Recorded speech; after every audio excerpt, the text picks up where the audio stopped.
Bonjour à tous, je vous souhaite bienvenue à notre église Elim. Je suis très heureux que vous soyez parmi nous ce matin, vous qui êtes en présentiel dans la maison du Seigneur et vous qui êtes en ligne. Voilà, soyez bénis. Avant de passer à la louange, nous allons passer quelques moments dans la prière. Nous sommes dans la maison du Seigneur et c'est vrai que tous les jours nous avons les soucis, nos problèmes, mais nous sommes dans la maison du Seigneur que le Seigneur nous aide à nous abandonner à lui encore ce matin pour qu'on puisse se concentrer sur notre Seigneur. Nous en courber la tête et prier pour nos besoins, prier pour nos familles, prier pour notre travail, prier pour les jeunes, prier pour notre pays, la France. On voit qu'en ce moment, il y a pas mal de troubles, que la grâce du Seigneur soit dans notre pays et qu'il puisse prendre vraiment, puisse bénir les personnes qui sont aux responsabilités et que vraiment que sa volonté soit faite. Alléluia. Nous en prions.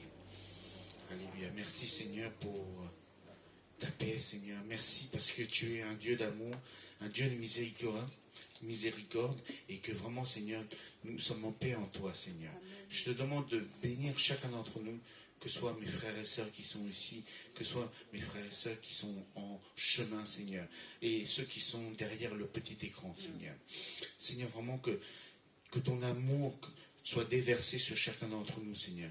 Que vraiment une fleuve de torrent, Seigneur, qui puisse nous immerger, Seigneur, de ton amour. Parce que tu nous as aimés, Seigneur, et nous voulons, Seigneur, apporter cet amour à les personnes qui ne te connaissent pas, Seigneur. Vraiment, Seigneur, que tu bénis le pays où nous résidons, la France, Seigneur, par rapport à la situation, par rapport aux grèves, par rapport à tout ce qui se passe, Seigneur. Nous savons, Seigneur, que toi seul peux nous donner cette paix, Seigneur. Parce que cette espérance, Seigneur, tu as dit dans ta parole que nous aurons un avenir, une espérance. Et nous croyons que chacune des paroles ne change jamais et que nous pouvons faire confiance en toi, Seigneur. Merci encore de continuer à nous fortifier. Je te demande aussi de bénir, Seigneur, les personnes qui sont dans le besoin, Seigneur. Vraiment, Seigneur, nous voyons qu'il y a tellement besoin, même ici en France, Seigneur. Vraiment, Seigneur, que ta main puissante, que ta main protectrice puisse aller dans ces personnes-là, Seigneur. Seigneur, vraiment, Seigneur, nous te confions. Nous ne pourrons pas aider toutes choses, mais nous pouvons, par la prière, Seigneur, par la supplication, Seigneur, pour te demander, Seigneur, ta grâce, Seigneur, ta bonté, Seigneur, sur leur vie. Merci encore de continuer à fortifier nos familles, Seigneur. Seigneur, nous sommes une famille, nous sommes ta famille, Seigneur, et tu es notre Père céleste, et que tu prends soin de chacun d'entre nous, Seigneur. Vraiment, Seigneur, aide-nous à prendre soin, comme tu nous as dit, aimez-vous les uns les autres, comme moi je vous ai aimé. Et Seigneur, vraiment, Seigneur, aide-nous à prendre soin de nos frères et sœurs aussi, Seigneur. Vraiment, Seigneur, que ta paix, que ta bénédiction sur chacun d'entre nous, et vraiment, nous voulons élever ton saint nom, Seigneur. Ton nom soit élevé, que ton nom soit glorifié, Seigneur, par toutes les nations, par tous tes enfants. Alléluia. Sois élevé, sois glorifié. Au nom de Seigneur Jésus-Christ. Amen. Amen, amen. Alléluia. Je vais passer la parole à notre sœur Cathy pour la louange. Soyez bénis. Alors ce matin, nous voulons encore de célébrer le Seigneur Jésus. Il est vivant, il est parmi nous et il a sa présence ici avec nous. Et je vous invite de lire le verset en Apocalypse. Et semaine dernière, c'était la Pâque. Nous nous souvenons que c'est Jésus, il est vivant. Je vous invite tous à vous lever. On va lire ensemble. Quand je le vis, je tombais à ses pieds comme mort. Mais il posa sur moi sa main droite en disant, ne crains pas, moi je suis le premier et le dernier. Le vivant, j'étais mort, et me voilà vivant pour les siècles des siècles. Ah, on m'a relié des blancs, voilà, tout qui est souligné en blanc. Je suis le premier et le dernier. Le vivant, j'étais mort, et me voilà vivant pour les siècles des siècles. Seigneur Jésus est vivant. Nous Alléluia. allons Amen. célébrer notre Seigneur Jésus ce matin. Il est parmi nous et il est puissant à sauver. Alléluia. Oui, Seigneur Jésus, et nous te glorifions parce que nous voulons chanter tes louanges, de dire que tu es celui qui est vivant, tu es puissant. Oui, Seigneur, que nous te glorifions ce matin. Jésus-Christ est Seigneur. Jésus-Christ, tu es Seigneur. Oh oui, Seigneur, nous t'adorons ce matin. Nous venons devant toi avec tous nos besoins, Seigneur, que tu nous guéris. Seigneur, tu nous fortifies et nous voulons louer tes louanges. De son trône de clarté, de son ciel de pureté, Jésus-Christ est descendu jusqu'à nous, pécheurs perdus. De toujours il est vainqueur, roi de la et des cieux, mais ce débrouillant de tout,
bénis.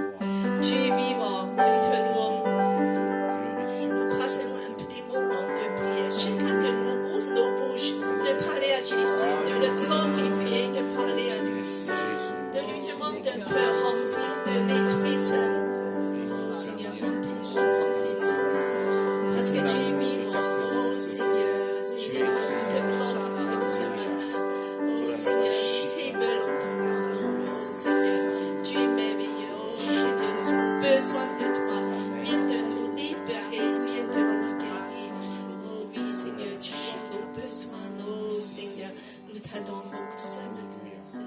Jésus. Ce matin, Jésus, Jésus, ce matin, l'agneau de Dieu, alléluia, l'agneau de Dieu. Tous les anges louent sa sainteté. Seigneur, tu es si grand.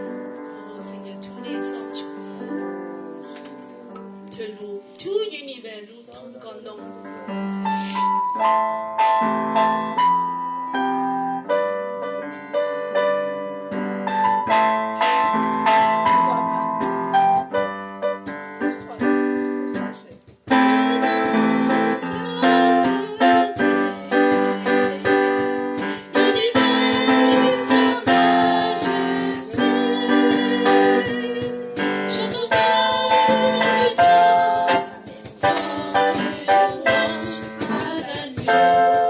Hallelujah.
Merci pour la croix, merci pour la résurrection. Oui, Seigneur, nous continuons à t'adorer. Oui, Seigneur, tu es ici avec nous. Oh, Seigneur, alléluia, nous te louons, nous t'adorons. Nous reprenons le premier chant. Jésus-Christ est le Seigneur. Oui, Seigneur. Au moment des offrandes, donne nos cœurs au Seigneur. Fais mon cœur. Donne tous nos amours. Seigneur Jésus, tout est pour toi. Et Seigneur, merci pour ton amour si grand, extravagant, incomparable. À toi la gloire. Devant ton trône de grâce, Ciel, pureté. merci Jésus.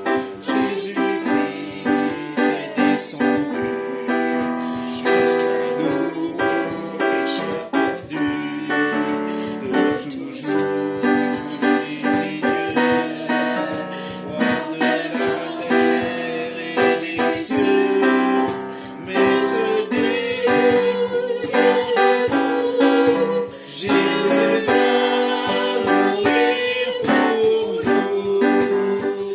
Jésus-Christ est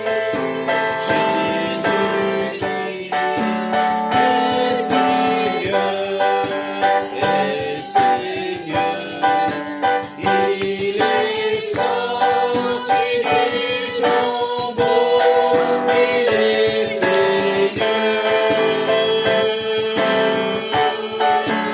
Tout genou fléchira,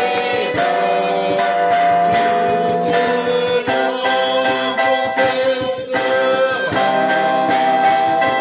que Jésus est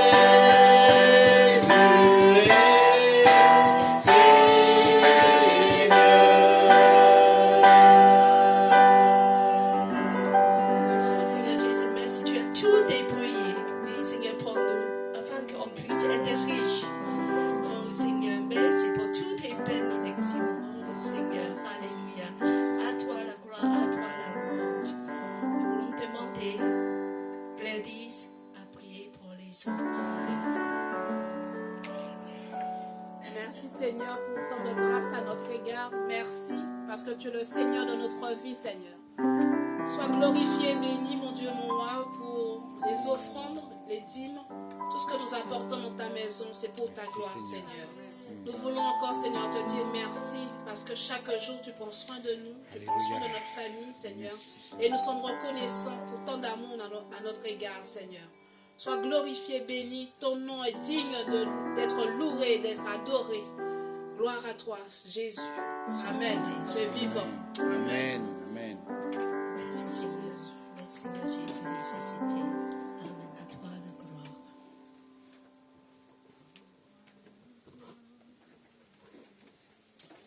Merci Cathy pour la louange. Vraiment, nous voulons célébrer notre Seigneur. C'est vrai que la semaine dernière, c'était Pâques, donc restons dans cet esprit. Bienvenue à tous, à ceux qui nous rejoignent à l'instant.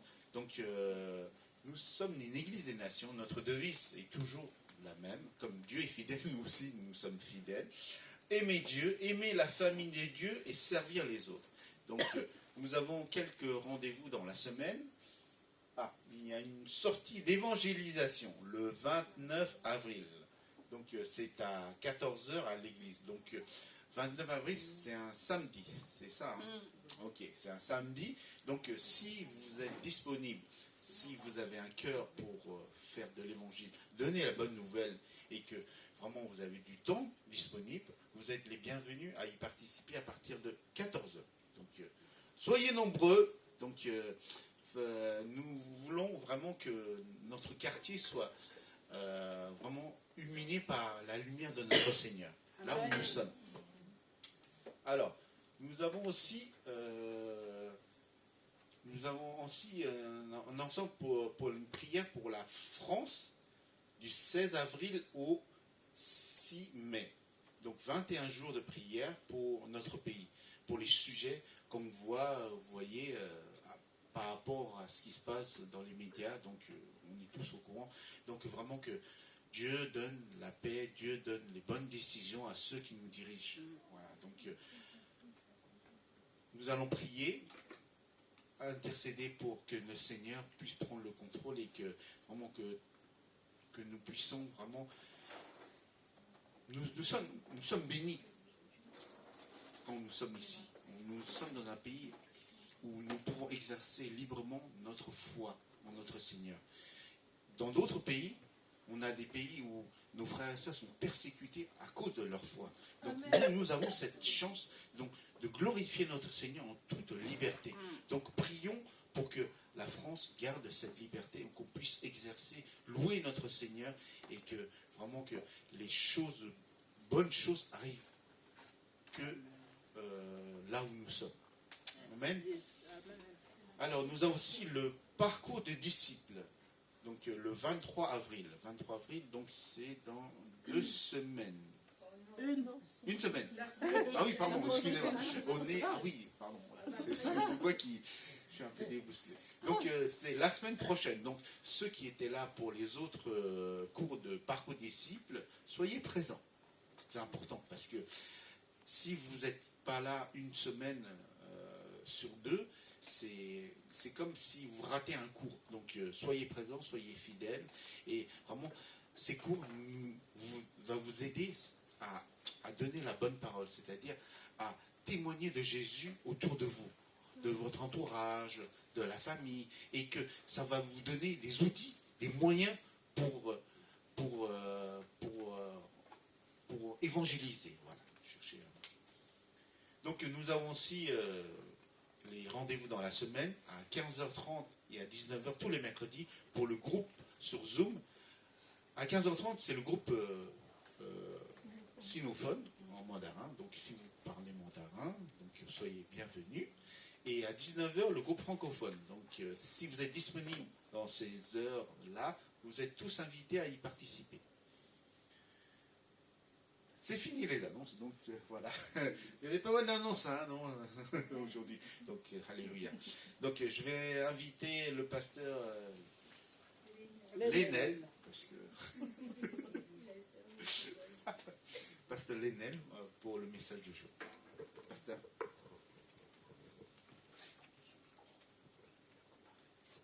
Alors, moi, je préfère avoir les mains libres. Ok. Petite main libre. Oh là, vous êtes grand ici. Non, c'est pas ça. Voilà.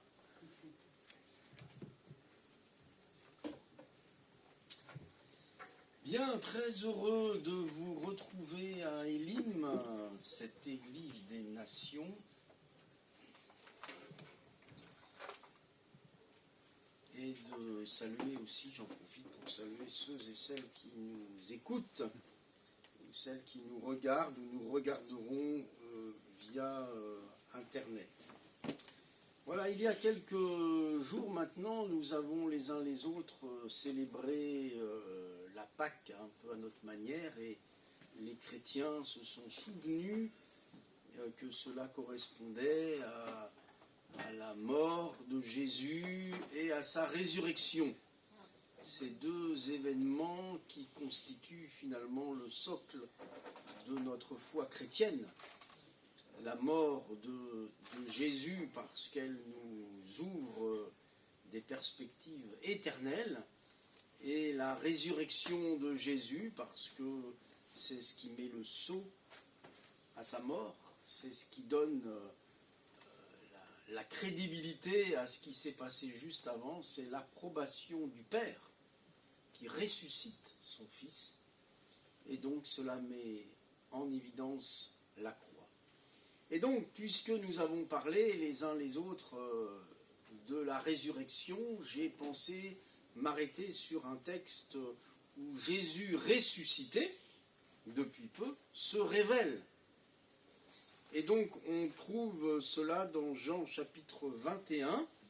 Alors, plusieurs pourraient, puisque c'est les 14 premiers versets, Plusieurs pourraient lire et éventuellement lire, je ne sais pas, 3 versets, 2, 3 versets, 4 versets, puis laisser la place à quelqu'un d'autre. Alors, Philippe, Alors voilà, on vous laisse. la page entière. Après cela, Jésus se manifesta encore aux disciples sur les bords de la mer de Tibériade.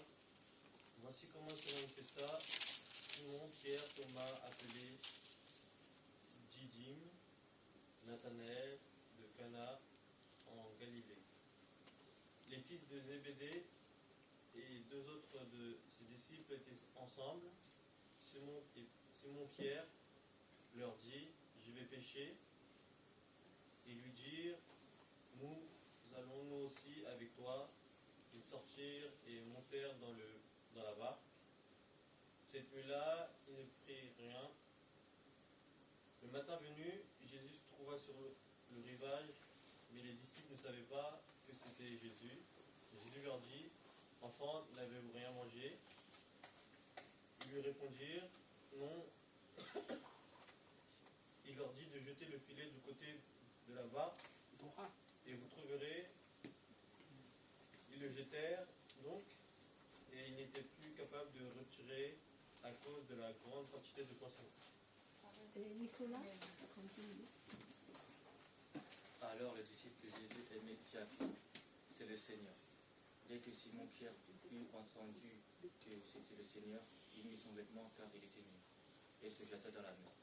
Les autres disciples vinrent avec la barque en traînant le filet plein de poissons, car il n'était éloigné de terre que d'environ 200 coudées. Lorsqu'ils furent descendus à terre, ils virent là un rassis, du poisson posé dessus et du pain. Jésus leur dit: Apportez des poissons que vous venez de prendre. Simon Pierre monta dans la barque et tira à terre le filet plein de 153 gros poissons, et quoi qu'il y ait eu tant, le filet ne se déchira pas. Jésus leur dit: Venez manger. Et aucun de ses disciples n'osait lui demander: Qui es-tu? Car il savait que c'était le Seigneur. Jésus s'approcha, prit le pain et leur donna ainsi que le poisson. C'était déjà la 3e fois que Jésus se manifestait à ses disciples depuis qu'il était ressuscité d'entre les morts. Amen. Amen. Jésus ressuscité se révèle. Jésus ressuscité se montre. Et on découvre dans le premier verset que nous avons lu, le verset 1er,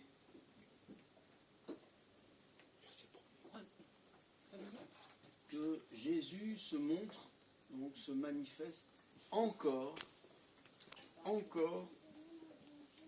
aux disciples. On découvre que dans le monde dans lequel nous vivons, on a l'impression que le Seigneur se révèle guère à certains. Parle-t-il encore aujourd'hui? Il semble que ce soit plutôt du côté de l'homme que nous faisons la sourde oreille. Amen. Mais je crois que Jésus ressuscité veut se manifester, veut parler au milieu de nous, veut se manifester encore à ses disciples. Et il ne faut donc pas oublier que la résurrection, c'est à la fois cet événement considérable, la résurrection de Jésus-Christ, mais il faut se souvenir qu'à partir de là, il y a eu ces 40 jours qui ont séparé Pâques de l'Ascension. Et ça a toujours été respecté dans les calendriers, c'est-à-dire vous prenez le calendrier, que ce soit de cette année, de l'année prochaine, de l'année précédente, quelle que soit la date où on a décidé que ce serait Pâques, eh bien, l'Ascension, c'est 40 jours après. Et donc, pendant ces 40 jours, Jésus s'est révélé. Et je crois que nous devons faire toujours cette expérience que Jésus ressuscité est au milieu de nous, qu'il se révèle à nous, qu'il se montre à nous. Alors c'est vrai que nous réalisons qu'il ne se montre pas n'importe comment. La Bible dit que il va se révéler et avec cette expression « voici de quelle manière il se montra ». Et il va justement se montrer alors que ses disciples se retrouvent ensemble. Hein. On a lu au verset 2, ils étaient ensemble. Alors c'est encourageant aussi. C'est vrai que Dieu peut se révéler quand il veut à chacun d'entre nous, mais il y a un moment particulier où Jésus peut se révéler parce que nous sommes ensemble.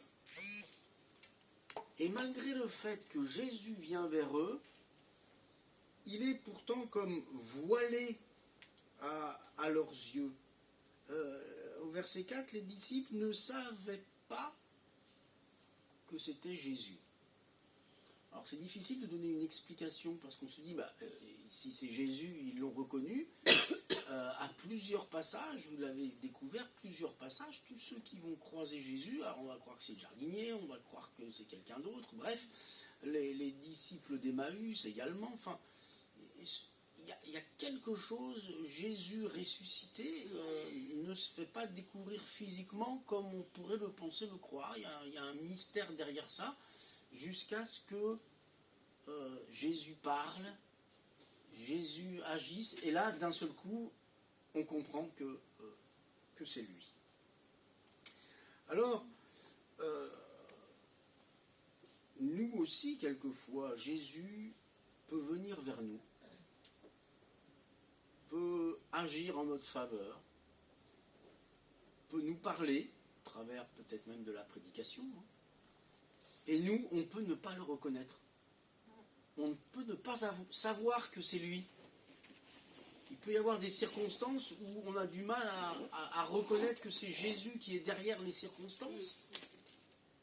Mais le Christ ressuscité est bien là, mais c'est l'homme qui a de la difficulté à saisir que c'est lui. Que c'est lui. Et ce qu'ils vont vivre avec lui, c'est cette expérience qu'on retrouve dans l'évangile de Jean, au chapitre 5, celui d'une pêche.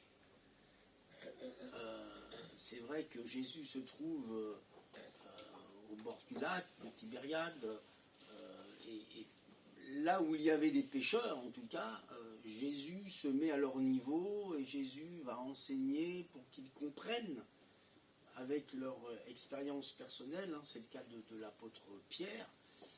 Quand on est un spécialiste d'un domaine, eh bien Jésus va se servir de ce domaine pour expliquer les choses spirituelles, les choses du royaume des cieux. Et on découvre que, par exemple, les filets des pêcheurs ont une place prépondérante dans la vie de l'époque, surtout pour ceux qui vivaient de la pêche. Et on trouve trois expressions. On en trouve une ici, hein, jeter le filet. Jeter le filet. L'expérience des pêcheurs, c'est de souvent jeter le filet. Le drame, c'est quelquefois, et on le voit dans Luc 5, quelquefois on jette le filet, et puis quand on retire, ça peut être vide. Hein. On peut passer une nuit entière sans rien prendre. Et dans la vie, c'est pareil, quelquefois, l'homme est à la quête, en quête de bonheur. Il fait tout pour finalement être heureux, ce qui est légitime. On le fait tous, hein. Tout ce qu'on fait, c'est pas pour être malheureux, c'est pour vivre des moments de quiétude, de tranquillité, de paix. Alors, on fait des choses, on jette le filet, hélas, quelquefois, il n'y a rien, hein. Il n'y a pas de bonheur, il n'y a pas de paix, il n'y a pas de tranquillité, c'est le contraire, la dépression, le trouble, les conflits, le malheur, la maladie. Alors, ça, c'est le lot de l'homme, hein, qui jette le filet et puis qui le retire, c'est vide. Il y a une autre expression qu'on trouve dans la Bible, c'est le fait de réparer les filets. Les pêcheurs étaient appelés à réparer les filets, parce que s'il y a des trous dans les filets, je ne vois pas l'intérêt de jeter le filet pour récupérer des poissons. Et dans la vie, c'est pareil, il y a bien des blessures, bien des meurtrissures, bien des brèches, et ce dont on a besoin aussi dans notre cœur. L'homme a besoin qu'il y ait une réparation de certaines blessures, de certaines choses. Et c'est pourquoi Jésus est appelé le réparateur des brèches. Il y a des brèches. Il y a des filets qui ont besoin d'être réparés. Il y a des cœurs qui ont besoin d'être réparés. Et une troisième attitude commune de ceux qui étaient pêcheurs, c'était de laver les filets. Parce qu'après avoir fait la pêche, ils étaient sales, hein, on imagine, hein, des algues, des tas de choses. Il fallait bien aussi laver les filets pour recommencer. Et le cœur de l'homme a besoin d'être lavé, d'être purifié, d'être sanctifié. Et donc, ce que l'on peut dire, c'est que nous qui avons des filets vides, Jésus veut les remplir. Amen. Alléluia. Amen. Jésus veut remplir nos filets. Jésus ne veut pas qu'on soit à la quête de bonheur et de retirer le malheur. Jésus veut nous combler, comme il comble les filets des pécheurs miraculeusement. Jésus va combler le cœur de l'homme, de la femme qui se confie en lui. Quand le cœur de l'homme est brisé, pour ne pas dire cassé, est-ce que Jésus rejette les cœurs brisés? Non. Il n'est-il pas venu pour justement les cœurs brisés? Alors quand c'est déchiré, Jésus peut réparer. Alléluia.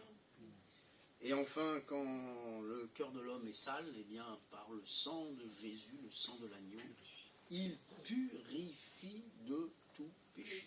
Alléluia.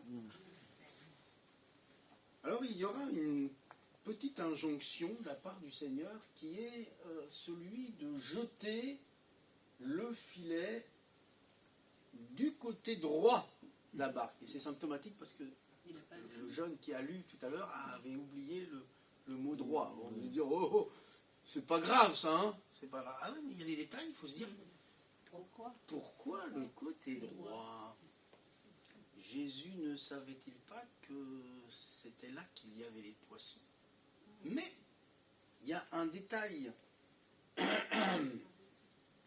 qui montre que vraiment le Seigneur, lui, ne tient pas compte des habitudes, des coutumes, parce qu'on sait qu'à l'époque, dans les barques, à cette époque, le gouvernail était mis du côté droit, c'est-à-dire que c'était fait en sorte que tout le monde se mette du côté gauche pour jeter les filets.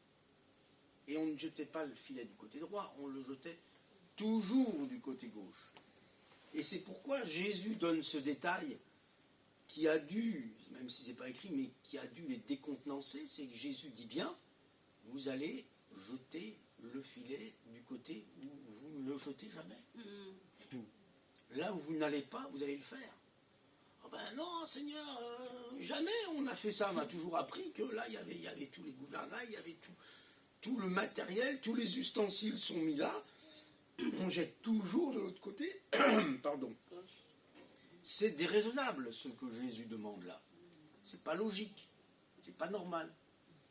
Eh bien, s'il y a bien des gens qui n'ouvrent pas leur cœur à Dieu, c'est que pour eux, l'évangile, c'est déraisonnable. C'est pas dans l'air du temps. C'est pas la mode. Le fait de pardonner, le fait d'aimer son prochain, qu'est-ce que c'est que ça? On est plus habitué à voir la guerre à la télévision, n'est-ce pas? Que vous imaginez au journal de 20h, les titres seraient telle personne a pardonné à son prochain. Voilà. Non, ça c'est déraisonnable. Mais Jésus nous demande des choses déraisonnables, qui ne sont pas logiques, qui ne sont pas normales pour notre nature humaine, charnelle. C'est pas le bon côté. Hein? Le bon côté, c'est la bagarre, c'est la rancune, ça c'est le côté humain. Jésus dit non, tu vas jeter de l'autre côté. Qu'est-ce que c'est que ça? Mais je n'ai jamais fait ça. Moi. Mes parents m'ont jamais appris à pardonner. Jamais on m'a dit ça. Eh oui. Donc, vous voyez, Jésus nous demande d'aller chercher le bonheur, la paix, là où le monde, lui, il ne va pas chercher là, lui. Mais Jésus dit, c'est là qu'il faut jeter le filet. Si vous voulez être comblé, il faut aller là où il y a les recommandations bibliques, même si ce n'est pas naturel pour le cœur de l'homme. Alors il vaut mieux suivre le conseil du Seigneur, parce que c'est là où la bénédiction se trouve. On ne se base pas seulement sur notre expérience du passé, parce que là il a affaire à des pécheurs, et leur expérience, c'est pas de jeter du côté droit. Leur pratique, c'est le côté gauche. Et on peut avoir fait toute sa vie des choses, et quand Jésus se révèle à nous, ben, il ne va peut-être pas nous demander de faire ce qu'on sait faire. Il va nous demander de faire ce qu'on n'a jamais fait, peut-être. Voilà. C'est-à-dire la confiance en lui, comme un enfant. Lui faire confiance. Vous savez, comme un enfant qui peut être sur une table et puis qui va se jeter dans les bras de son papa avec la conscience qu'il y a un petit vide et que le papa n'a pas intérêt à se reculer, hein, parce que là c'est la catastrophe. Bah, l'enfant, il va avoir confiance quand même, il va se dire je vais me jeter dans les bras de papa, mais il va être là. Et nous c'est pareil, quoi. Par la foi, on va lui faire confiance en se disant oula, mais il y a un petit ravin là, il y a un petit trou, mais bon, le Seigneur est là. Le Seigneur ne va pas me laisser me fracasser. Le Seigneur me dit viens, c'est pas pour me laisser tomber. Donc il sera là. Que dit l'Écriture? Il y a des délices éternelles à ta droite. Alléluia. Amen. Des délices éternelles, ce qu'on n'a pas du côté gauche. J'allais dire. Sa droite, nous dit la Bible, c'est-à-dire sa puissance, sa droite se signale par des exploits. Alléluia. Vous connaissez ce cantique? Compte les bienfaits de Dieu. Ah, ça c'est des bonnes mathématiques, ça. C'est un chant aussi, pasteur. Oui, c'est ça, oui, c'est ça, bien sûr. Compte les bienfaits de Dieu, mets-les tous devant tes yeux. Voilà. Tu verras en adorant combien leur nombre Et grand. en est grand. Alors, qu'est-ce qui s'est passé là? C'est l'autre partie, c'est la partie suivante. Non, alors on est allé trop loin, hein, je ne sais plus. Non? Oui, c'est juste avant. Alors, c'est le verset 11. Alors, on va voir le verset 11. Qu'est-ce qui est écrit? Il tira à terre le filet plein de... Qu'est-ce que c'est écrit là? 150%. Tiens, qu'est-ce que c'est que cette affaire-là? C'est pas 152, c'est pas 154. C'est 50. Alors, pour dire 153, vous êtes d'accord avec moi, c'est qu'ils les ont comptés. Bah oui. On ne peut pas, avec un tas de poissons, dire il y en a 153. On peut dire il y en a 100, 150, 200. Mais pour dire 153, ça veut dire qu'ils les ont comptés un à un. Évidemment. Vous voyez? Qu'est-ce qu'ils ont compté? Ils ont compté les bienfaits de Dieu, là. Ils ont compté la bénédiction que Dieu venait de leur donner. 153 gros poissons dans un seul filet. Et j'ai appris un jour, je ne l'ai jamais contrôlé, mais si quelqu'un d'entre vous veut le contrôler, il n'y a pas de souci. Mais je veux bien croire que c'est vrai parce que c'était sérieux. C'est que dans le Nouveau Testament, toutes les personnes qui sont au bénéfice du ministère de Jésus, qui sont mentionnées comme ayant été, j'allais dire, péchées par le Seigneur Jésus, seraient dans le Nouveau Testament au nombre de 153. Et ça, je vous laisse prendre Matthieu et aller jusqu'à Apocalypse, mais il semblerait qu'il y a 153 gros poissons là. Mais à vous de compter, bon, on en connaît déjà 12, Ouais. mais après, on peut aller plus loin. Bon, bah voilà, vous savez comment vous allez lire votre Nouveau Testament la prochaine fois, et vous confirmerez, et si c'est 152, 154, pourquoi, où est celui quel est le personnage qui pose problème, etc. Après, je ne sais pas si Judas était compté ou n'a pas été retiré, voilà. Mais c'est votre travail Je vous donne un mois et demi, et quand je reviens, je vous repose cette question. Vous me direz, j'aurais dû le faire moi, mais c'est vrai que je l'ai pas fait, mais je vous laisse le faire pour moi, ok?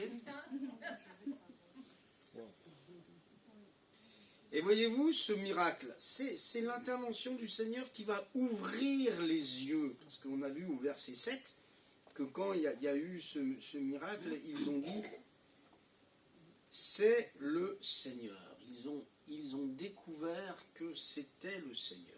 Ça ouvre les yeux quand même, hein. Quand Jésus fait quelque chose, Christ ressuscité, eh bien, on peut dire c'est le Seigneur.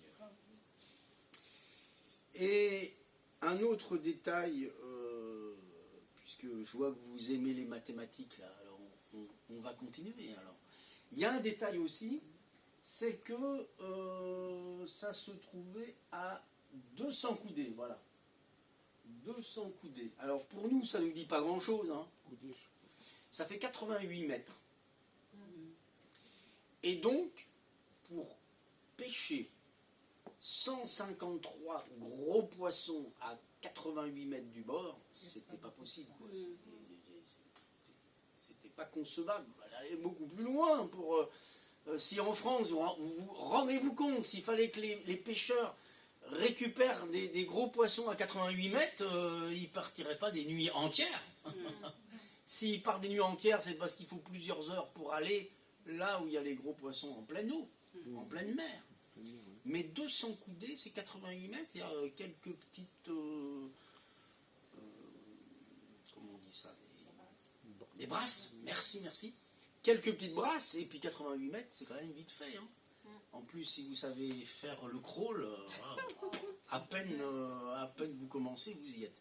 Donc, ce détail de l'endroit où ça se trouve, finalement, démontre que ça ne peut pas être quelque chose de naturel. Ces 153 gros poissons, eh bien, c'est comme si le Seigneur avait attiré les poissons là. Vous allez me dire, ah bah c'est pas possible, comment Dieu peut-il parler aux poissons? Ça vous rappelle rien, ça? Jonas. L'Éternel parla aux poissons. Donc, qu'y a-t-il d'étonnant que Dieu ait attiré 153 gros poissons dans les filets, et ça démontre donc ce détail que c'est un miracle du Seigneur. C'est pas quelque chose de naturel qu'on peut lire là. Non, c'est le Christ ressuscité qui fait pour eux de grandes choses. Et ça montre aussi que dès qu'on s'éloigne aussi un peu de terre, il y a le miracle de Dieu. Il fallait quand même faire 88 mètres. C'était pas 5 mètres, hein, c'était pas 10 mètres. Il ne fallait pas avoir de l'eau seulement à la cheville. Il fallait quand même aller un petit peu plus loin. Et quand on s'éloigne un peu de la terre, qu'on s'éloigne des choses de la terre, entre guillemets, un petit peu, seulement un petit peu, là on peut voir la gloire de Dieu. C'est quand même pas en restant les pieds secs qu'on va récupérer 153 gros poissons, ils sont quand même dans l'eau. Hein. Voilà. Et donc il faut avancer. Et vous savez qu'à ce moment-là, on retrouve le prophète Ézéchiel, l'eau des chevilles qui vont monter, jusqu'à ce qu'on soit en pleine eau. Et ensuite, c'est le Saint-Esprit qui nous porte. Le filet ne va pas se rompre. C'est ce que dit la fin du verset 11. Le filet ne se rompit pas. Comme s'il y avait ici encore un détail qu'il fallait souligner. Peut-être parce que 153 gros poissons, c'est pas des petits. C'est pas des poissons rouges, hein. C'est des gros. Et peut-être que c'est pas normal qu'un filet puisse tenir. C'est pourquoi il est écrit, le filet ne se rompit pas. Et le filet de l'évangile, il ne se brise pas, il va tenir parce qu'il reste toujours de la place dans le filet de l'évangile.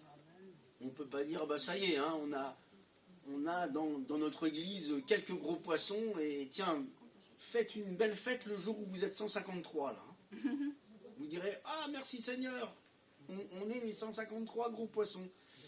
Mais le filet de l'évangile, ils ne seront pas, hein. Il y a de la place pour tout le monde. Il y a de la place, il y a de la place. Le filet ne se rompra pas. Il ne se rompra jamais. C'est Matthieu 18. Matthieu 18, 47, 48. Le royaume des cieux est encore semblable à un filet jeté dans la mer. Ben, le voilà. Et ramassant des poissons de toute espèce. Hein, quand je nous regarde les uns les autres, je me dis, ouais, c'est ça. Nous sommes, vous et moi, des poissons de toute espèce.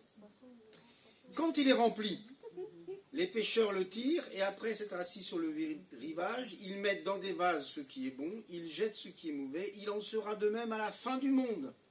Les anges viendront séparer les méchants d'avec les justes et ils les jetteront dans la fournaise ardente où il y aura des pleurs et des grincements de dents.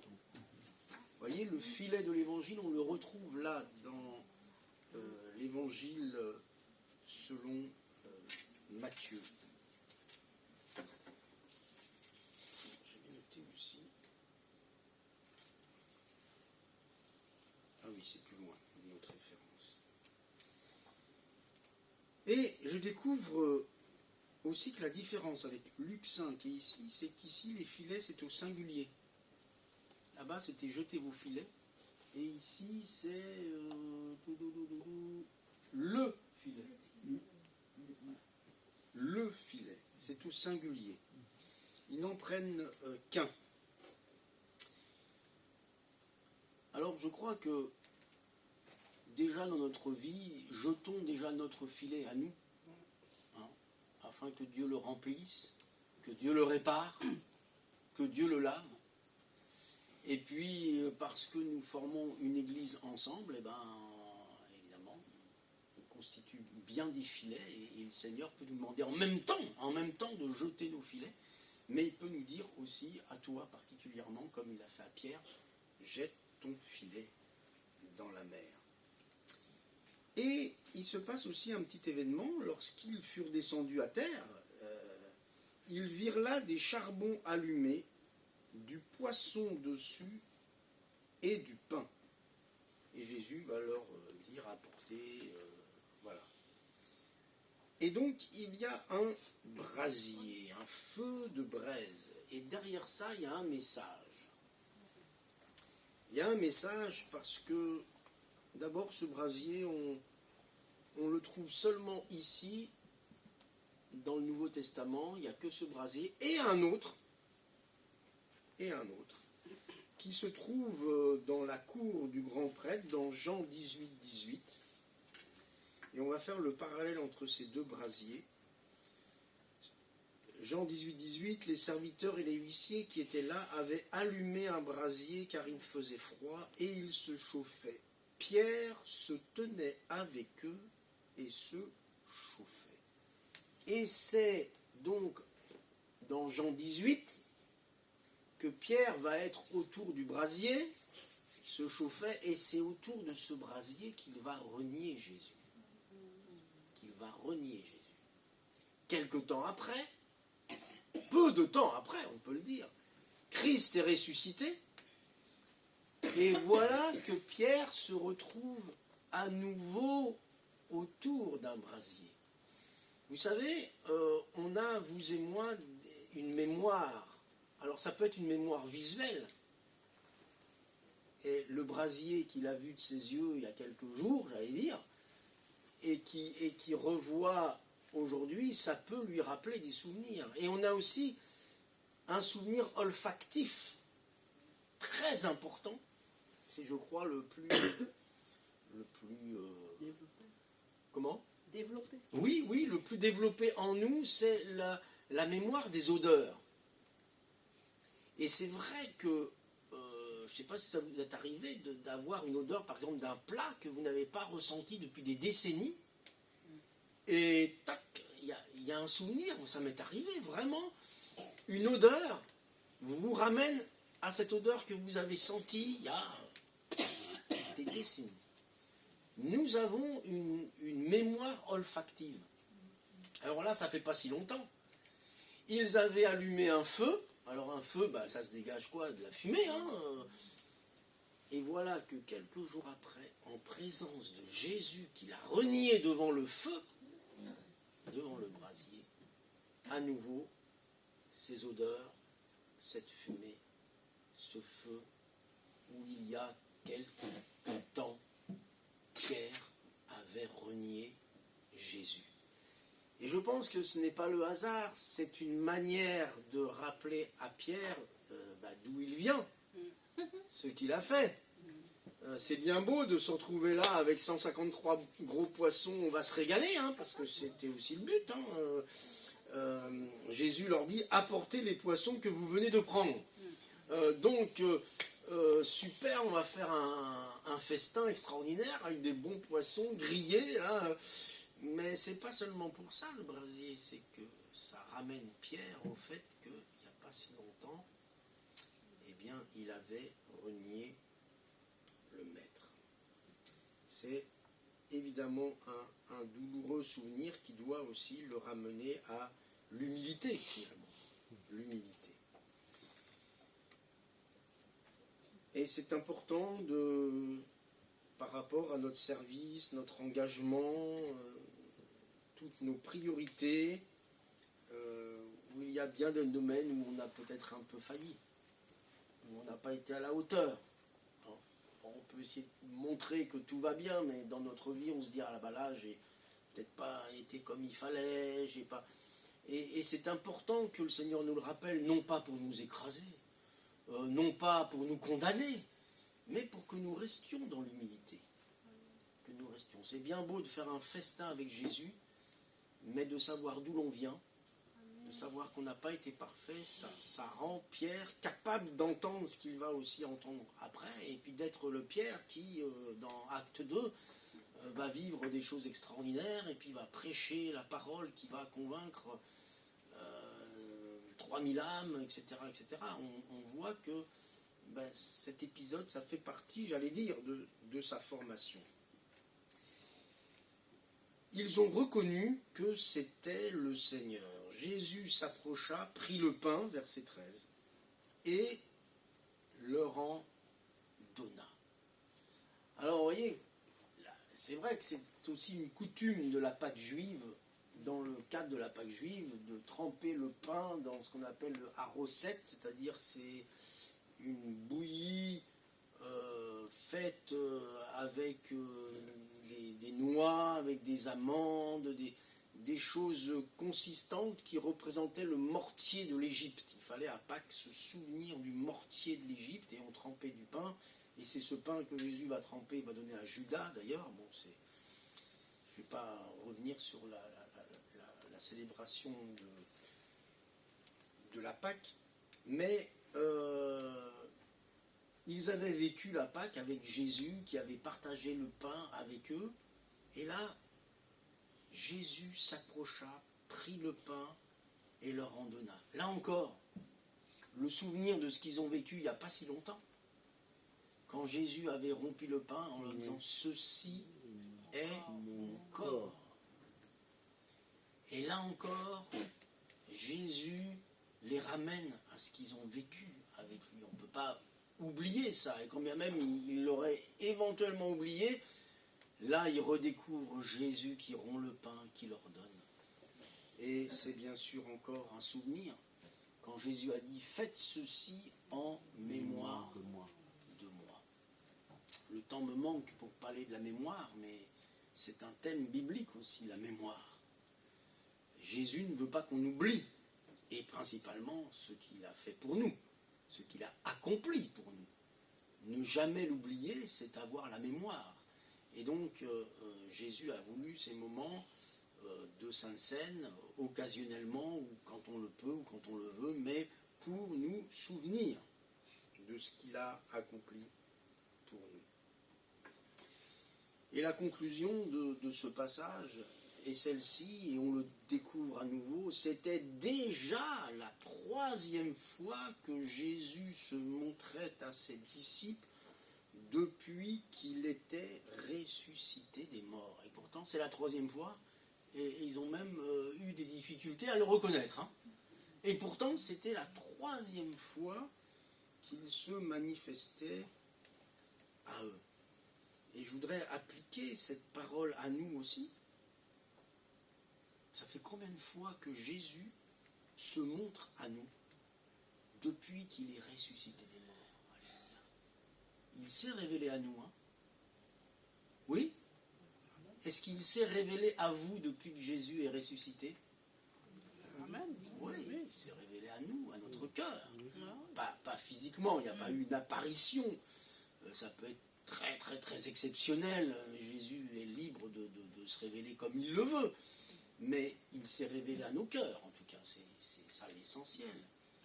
Et ici, on voit que c'était la 3e fois. Combien de fois Jésus se révèle à nos cœurs et combien de fois il vient vers nous et on ne le remarque même pas. On n'a pas compris que c'était lui. Que tel frère, telle sœur qui nous a parlé était tellement inspiré par Dieu que c'était le Seigneur lui-même qui nous parlait. Parce qu'il parle tantôt d'une manière, tantôt d'une autre. Et on peut même loger des anges sans le savoir. Hein. Bon. Donc il se révèle à nous. Veillons à accueillir Jésus ressuscité parce qu'il est vivant. Alléluia. Amen. Marie, Bouddha, Confucius, même l'apôtre Paul qui voudrait, ils sont morts. Mais Christ est mort, bien plus, il est ressuscité. Bien plus dans le sens qu'il n'est pas resté dans le tombeau. Quoi. Il est vivant. Et on ne s'adresse pas à un mort. On s'adresse à un vivant. C'est ce que, il n'y a pas longtemps, on m'a posé une question, mais pourquoi pas, on ne peut pas prier Marie? Et je dis, mais est-ce que ça vous viendra à l'idée de prier quelqu'un qui ne répondra jamais? Ah non. Alors, il est mort ou il n'est pas mort? Bah oui, il est mort. Bah alors s'il est mort, il ne répondra pas s'il est mort, si elle est morte. Pourquoi est-ce que le chrétien prie Jésus? C'est parce qu'il est ressuscité. Puisqu'il est vivant, on peut s'adresser à lui. Et donc, notre conviction, c'est qu'on ne peut s'adresser qu'au vivant, qu'à celui qui est ressuscité des morts. Ça ne sert à rien de s'adresser à un mort. Et ça entraîne les hommes même dans des dérives. Donc, nous nous adressons qu'à celui qui est vivant, il est au siècle des siècles, et il se révèle encore, que son nom soit béni. Amen. Seigneur, nous te rendons grâce, nous te bénissons pour ces moments où nous voulons t'honorer, toi le ressuscité, ne jamais oublier, Seigneur, que le ciel n'est pas fermé, mais au contraire, le ciel est ouvert. Il est ouvert pour nous et nous pouvons nous confier en toi, nous pouvons te confier nos vies. Seigneur, bénis mes bien-aimés qui sont ici ce matin, afin que leur foi soit affermie, que Seigneur, ils puissent se confier dans le Christ ressuscité, dans celui qui est vivant au siècle des siècles. Seigneur, merci pour ta présence, merci parce que tu n'abandonnes pas tes enfants, tu les conduis, tu les diriges. Seigneur, que ton nom soit béni et glorifié. Amen. Amen. Amen. Je laisse la place.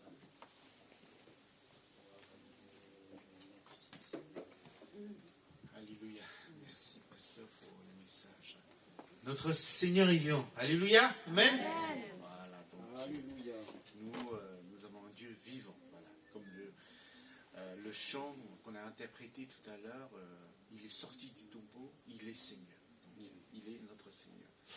Donc, le culte va prendre fin.